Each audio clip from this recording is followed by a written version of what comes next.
Darlinghurst ignites a powerful new chapter with the latest single, Trouble in a Small Town, that I played just now, and marking the first release in a new era for Cassie Leopold, who now steps forward as the sole member, with Darlinghurst remaining the banner under which her music is released, which is a continuation of a story that has already delivered multiple charting country singles, a #1 ARIA country album, and a Golden Guitar Award for New Talent of the Year.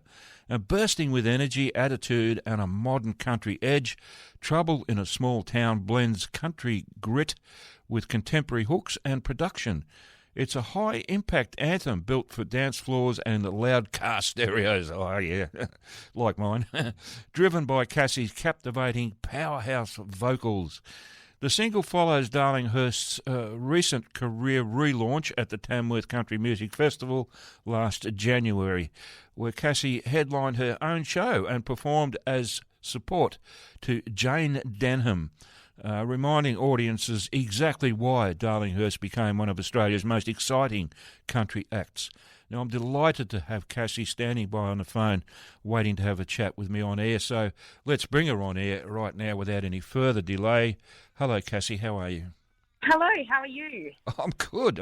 All the better for having you on air with me. You're a legend, thank you. It's great to be on air with you. Oh, and it's great to have you. I've so much looked forward to this. So, first of all, let me welcome you to the Country Club. It is great to have you on the show again after such a long time. I know, it's been a fair bit. We were talking just before I jumped on air, and you're right, it's been a long time. Yeah, 2019. I mean, where has the time gone, you know? Yeah, exactly. It really has flown, hasn't it? Oh, yeah, there's been, so much water has flowed under the bridge. Exactly. It's hard to keep track of it, but it really is. Yeah, you're right. Yeah, and look, it just so happens. One of the other reasons I really like to talk to you is I have a granddaughter whose name is Cassie. Oh, do you? Actually, I do remember you telling me that last time. Unless she wasn't born then. Yeah. Yeah, I remember that. I do remember that, yes. Is it a Cassandra or Cassie? Well, Cassandra, but we all call her Cassie. She never gets called Cassandra. No, I'm pretty much the same. Only every now and then I do. Yeah, unless we get angry with her, then it's just Cass, Yeah, right. But thankfully that doesn't happen very often. So, yeah. Okay, now tell me about Trouble in a Small Town. Look, the song speaks for itself, but I'm just curious to get it in your own words, and I'm curious about the inspiration behind the song. So can you paint us that picture? Yeah, sure. So the song was written in Nashville with Phil Barton, the legend Phil Barton from Australia, was over there. So okay. Amazing writer, and Yes.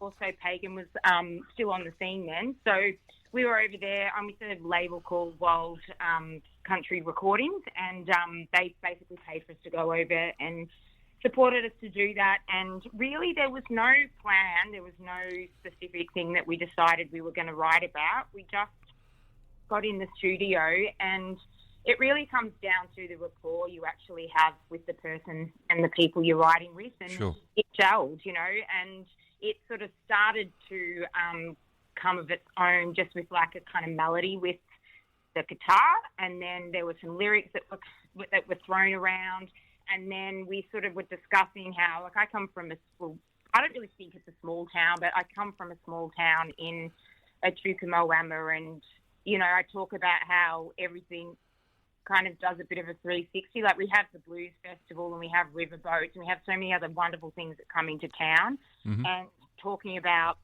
how it's like a carnival arriving into a town and kind of setting the town on fire until it goes back into its kind of Sleepy Hollow or back to its normal everyday routine. But trouble sounded better than fun. Okay. That's why. And most of the time it's the same thing anyway. Yeah, exactly. I agree. That's interesting. And it's also interesting that you mentioned Moama, because I understand you've just moved there from Melbourne. Is that right? No, I think what I've done is confused people. Okay. Put up some photos, information about the house that I was building. Not that I thought I was getting the keys Friday or yesterday, but I didn't get them. So I'm sitting around waiting to still get in the house. But I always I've been in Echuca for the last nearly 15 years, which is literally across the border. Yeah, across the bridge, across the bridge, and I'm in Victoria, exactly. Yeah. So I've always been in Moama, but a lot of people don't know where that is, so it becomes easier to just say Echuca. Mm-hmm. And the rest of the band came from Melbourne. So I did most of the travelling. Like, I was always back and forth from Melbourne to kind of meet everybody else. Okay. I originally came from Melbourne. Right. But no, I'm now in Echuca or Moama. But Okay. I am on the New South Wales side of things. Yeah. Yeah, well, you've only... Well, the river belongs to New South Wales, so... That's exactly right. You're right. But yeah, look, I've been to Echuca and Moama quite a few times, and I love both those towns. And Moama, it's a gorgeous little place. It really is. I mean, it's got a... It's like we coexist, over COVID, without bringing up the C word. Okay. Yeah. We coexisted. So it was really weird when we were like walking over the bridge and showing our licenses and things to get to work, and it was just so odd because we really don't live without the other. Even though we have a separate council and things, it's quite funny how it was, if you didn't know the town well, you'd assume that, it was Victoria and, that we were so far away, but we're not like other border towns. You literally put one foot on one, like you said, New South Wales owns the river, so you can be standing on the Echuca side with one foot in Victoria and foot in the water, and you're in New South Wales. That's right. Yeah.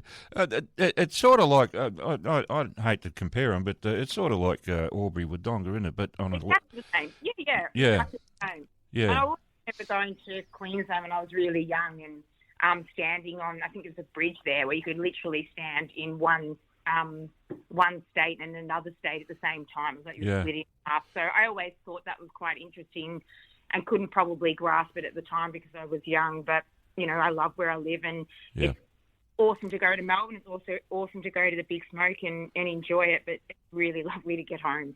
There is no place like home, is there? Totally, yeah. Yeah.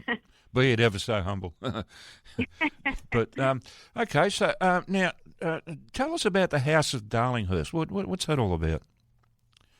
Well, the House of Darlinghurst is kind of a different branding for clothing and things like that. It's something else that I'm looking at spinning off on doing. Okay. And it's kind of a little side project, but still using the word Darlinghurst because of the link that it has to who I am, and fashion and things like that are an extension. Not that you'd think that now with looking at me, because I reckon I'm in trackies and a baseball cap. But yeah, fashion like that are an extension of who I am. So I tend to, Thanks for that picture. That's what I just thought. Well, I'm very truth. I'm all about truth and being honest. So as I was saying those words, I felt a little bit fraudulent because I thought, oh, geez, I look like hell today. So fashion and art is subjective, isn't it? Maybe this is cool for some people. I just love how down to earth you are. It's just beautiful. I don't know how else to be any other way, really. And in some ways it's great, and it's always been a blessing. In other ways it hasn't, because I certainly don't conform, and I don't bend the knee easily either. So, and when I say that, I just mean obviously I like to follow the rules and everything that's governed by the world, but and do the right thing by people. But I certainly don't back down if I feel someone or the underdog is getting a hard time, or someone I see something that's morally not really acceptable. I tend to get involved when maybe I should walk away, but I can't. I get that. It's amazing, but still, you've done well for yourself, I think. Anyway, I've been really impressed. Watching your career blossom. From an earlier version. Yeah, thank you. I mean, look, things evolve all the time. I'm sure you're the same with your career. Things change, and you sometimes it's quite bizarre. And I always think about that too when I think about past and not just the band, but life in general.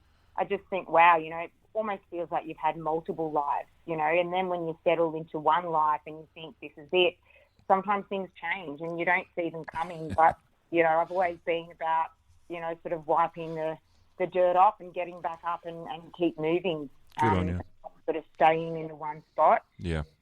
No, it's important to keep going. It's easy to sit in your sorrows and, become a bit of a victim. It can also become like cleaning your teeth. You can get yourself stuck in a really horrid pattern of just negativity and things like that. And look, in saying that, I wholeheartly understand that there are mental health concerns and other issues that are beyond just what I'm talking about. So certainly don't, I certainly am not talking about everyone, just the way I am.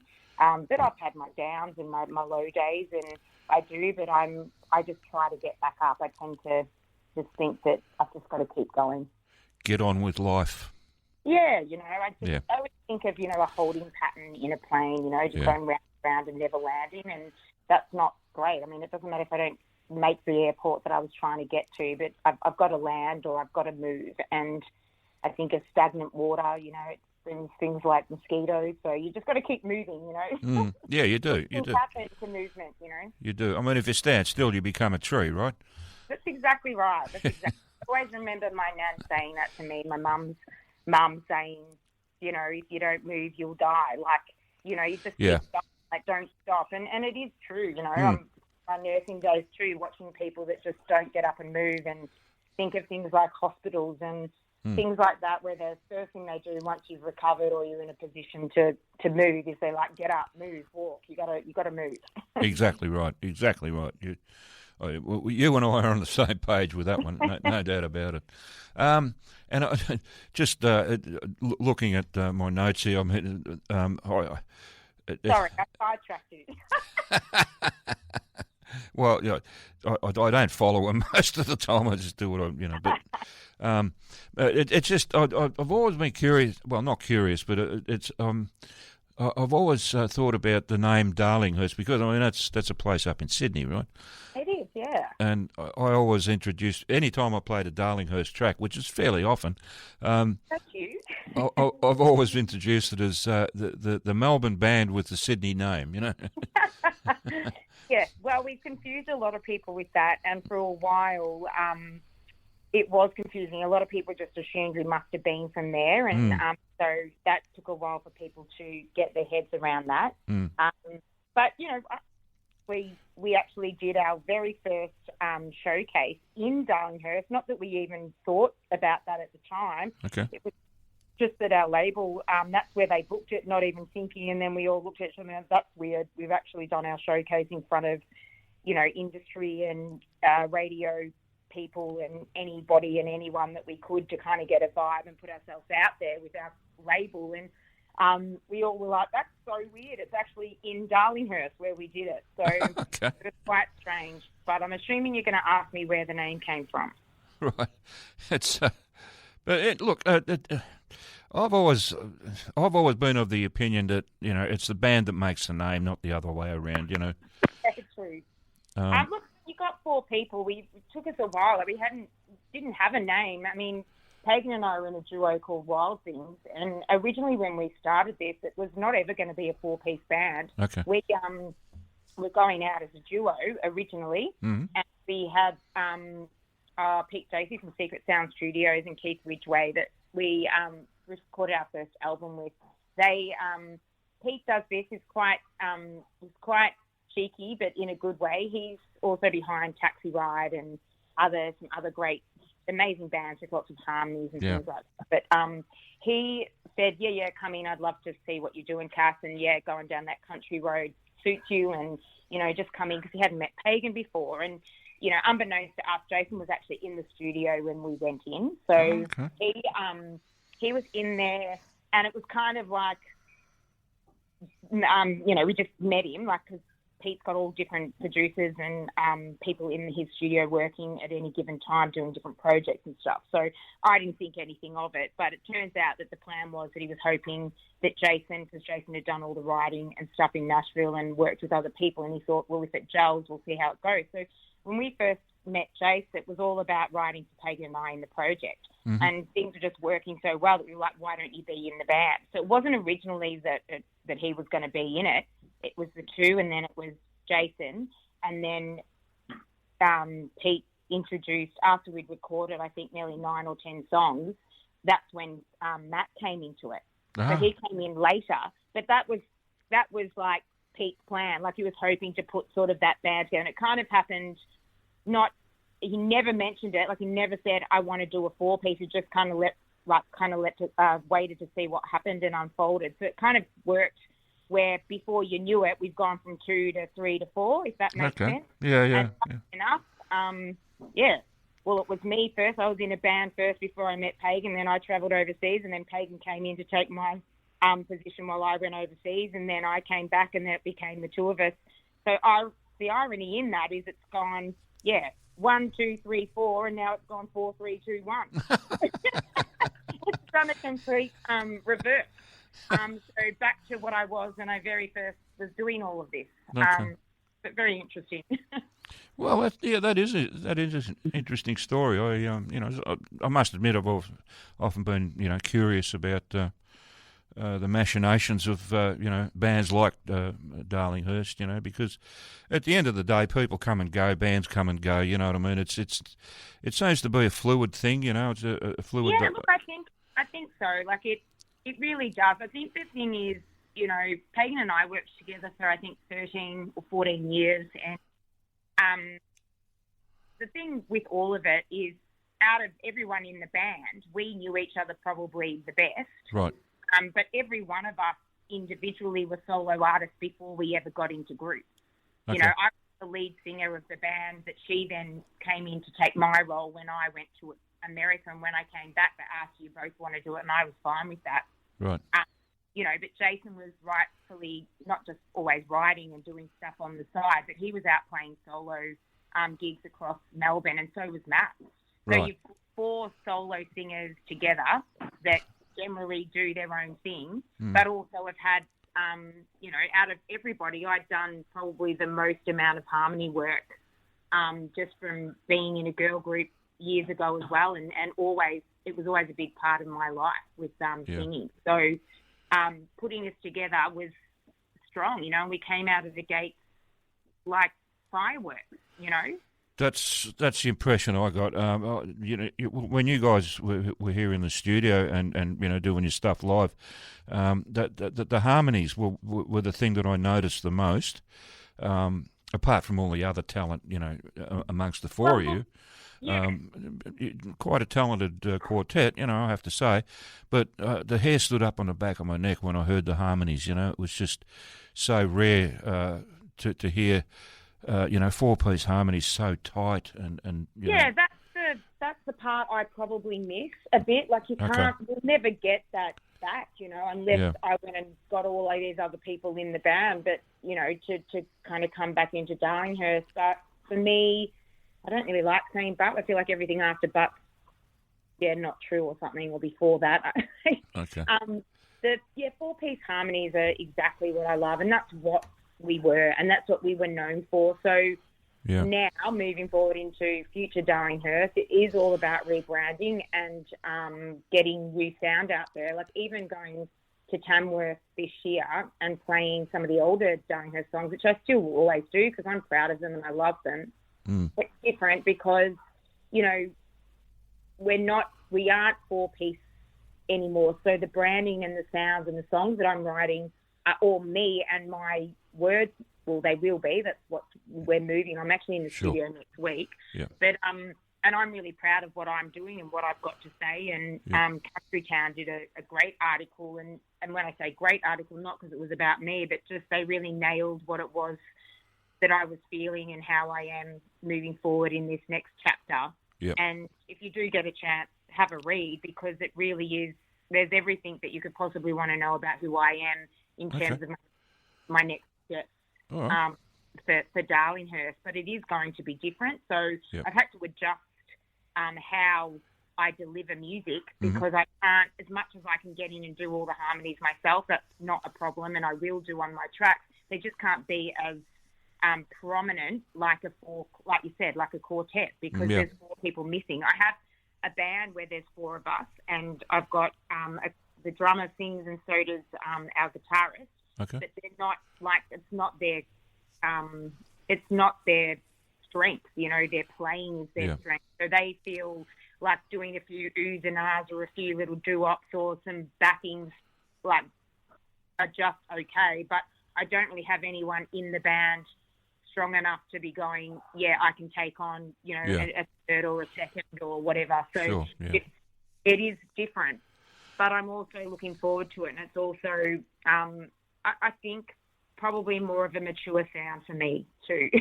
Yeah, no, I get that. I do.